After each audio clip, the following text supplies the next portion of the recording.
What up, what up, what up? It's your boy John G coming live to you with the latest installment of the YDKSAB show. How you doing out there?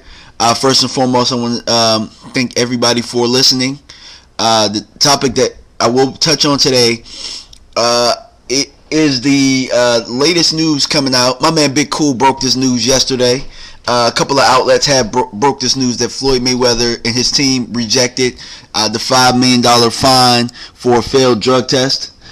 And I'm going to read you guys a few quotes pertaining to this from perboxingscene.com. And I have it right here where Michael Conks says, I have no idea what they're thinking about. If they truly wanted to clean up the sport, I think it sets a good example to the world that there's nothing to hide. I want to put my money where my mouth is. Over the years, they've made accusations against us. They never requested the penalty. Manny was adamant about it. We're not making any accusations, but it's a reasonable request. Leonard Ellerby says, we have no plan on limiting the liability and damages if Manny tested positive. They must be worried if they're bringing this up. Essentially, what they're trying to do is put a $5 million price tag if Manny tested positive. It's awfully suspicious to me. If you're supposed to be the manager, you need to read the language in the contract before you let your fighter sign. That's why, in my opinion, Michael Conks is the biggest idiot in all of boxing. He obviously didn't read the agreement before he had his client sign the agreement. Now me, looking at this, I know for a fact that this issue was brought up and brought to the public right when they were negotiating and when they were in heavy negotiations.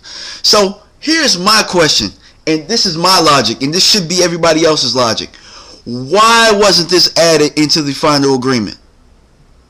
Now, I mean, I'm sitting here and I'm scratching my head. Why wasn't this added to the Ken Hirschman? HBO, Mr. HBO over there. He talked about how both sides negotiated so hard. You got Floyd Manny meeting in hotel rooms, meeting at basketball games. Why wasn't this stipulation brought up then? Because I understand Team Mayweather's stance on this, and for one, I'm going to touch on that a little bit later. But my thing is, if you fail a drug test, you're losing a lot more than $5 million.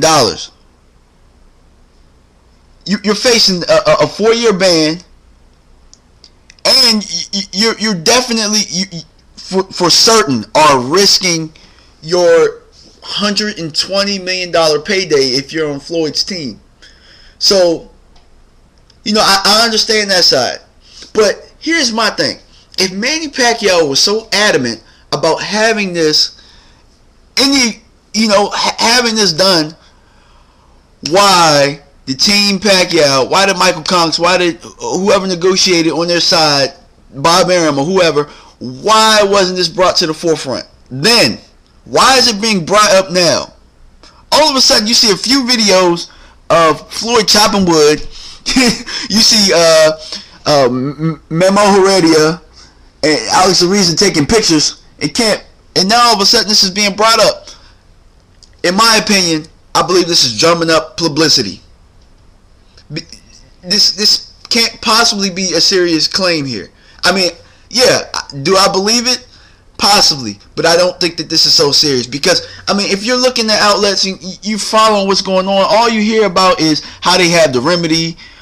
I mean, how Roach, making fun of Floyd Mayweather Sr., talking about how Floyd Mayweather is by himself and all of this stuff, and then now this is coming up and Floyd's chopping wood. These guys are drumming up more viewers here.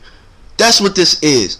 And if this is something that is very serious from Team Pacquiao, I don't feel sorry for you because you guys dropped the ball here. If this is something that you really wanted, you guys, when all the negotiations and stuff were going on, this was probably, I don't believe that this is something that would have stopped negotiations. I mean, that's just my opinion. Let me know what you guys think. I think this is probably the biggest publicity stunt out there, and they're trying to drum up viewers. Thanks for listening. Hit the like button. You can hit the dislike button. As long as you give me some good feedback, I'm cool with it.